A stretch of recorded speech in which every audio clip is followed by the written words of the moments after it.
முதல் வாசகம். ஆமோஸ் உரைத்த தூதுரை. அதிகாரம் 7, திருவசனங்கள் 10 முதல் 17 வரை. பிறகு பெத்தேலில் குருவாகிய அமத்சியா என்பவன் இஸ்ரேலின் அரசன் யெரொபெயாமுக்கு இவ்வாறு சொல்லி அனுப்பினான். இஸ்ரேல் வீட்டாரிடையே ஆமோஸ் உமக்கு எதிராக சதி செய்கிறான். அவன் சொல்வதையெல்லாம் இந்த நாட்டால் தாங்க முடியவில்லை. ஏனெனில் யெரொபெயாம் வாளால் மடிவான். அவனது நாட்டை விட்டு இஸ்ரேல் அடிமையாய் கொண்டு போகப்படும் என்று ஆமோஸ் சொல்கிறான். பின்பு அமத்சியா ஆமோஸை பார்த்து, காட்சி காண்பவனே, இங்கிருந்து போய்விடு, யூதாவின் நாட்டிற்கு ஓடிவிடு. அங்கே போய் இறைவாக்கு உரைத்து உன் பிழைப்பை பார்த்துக்கொள். பெத்தேலில் இனி ஒருபோதும் இறைவாக்கு உரைக்காதே.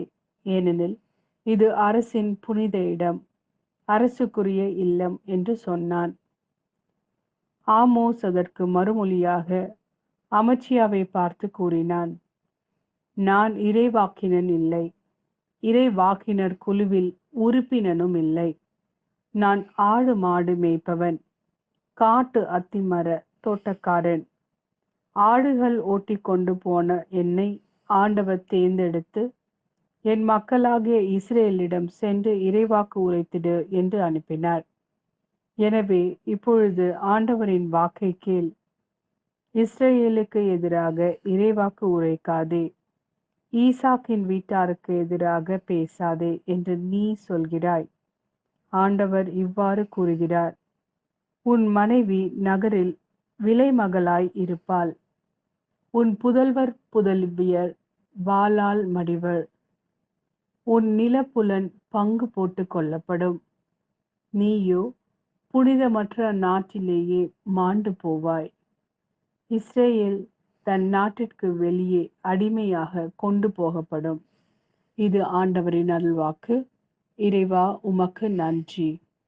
மத்தேயு எழுதிய நற்செய்தி. அதிகாரம் 9, திருவசனங்கள் 1 முதல் 8 வரை. இயேசு படகேறி மறுகரைக்கு சென்று தம் சொந்த நகரை அடைந்தார். அப்பொழுது சிலர் முடக்குவாதமுற்ற ஒருவரை கட்டிலில் கிடத்தி அவரிடம் கொண்டு வந்தனர். இயேசு அவர்களுடைய நம்பிக்கையை கண்டு முடக்குவாதமுற்றவரிடம், மகனே, துணிவோடிரு, உம் பாவங்கள் மன்னிக்கப்பட்டன என்றார். அப்பொழுது மறைநூல் அறிஞர்கள் சிலர், இவன் கடவுளை பழிக்கிறான் என்று தமக்குள் சொல்லிக் கொண்டனர். அவர்களுடைய சிந்தனைகளை இயேசு அறிந்து அவர்களை நோக்கி, உங்கள் உள்ளங்களில் நீங்கள் தீயென சிந்திப்பதேன்? உன் பாவங்கள் மன்னிக்கப்பட்டன என்பதா, எழுந்து நட என்பதா? எது எளிது? மண்ணுலகில் பாவங்களை மன்னிக்க மானிட மகனுக்கு அதிகாரம் உண்டு என்பதை நீங்கள் அறிந்து கொள்ள வேண்டும் என்றார். எனவே அவர் முடக்குவாதமுற்றவரை நோக்கி, நீ எழுந்து உன்னுடைய கட்டிலை தூக்கி கொண்டு வீட்டுக்கு போ என்றார். அவரும் எழுந்து தமது வீட்டிற்கு போனார். இதை கண்ட மக்கள் கூட்டத்தினர் அச்சமுற்றனர். இத்தகைய அதிகாரத்தை மனிதருக்கு அளித்த கடவுளை போற்றி புகழ்ந்தனர்.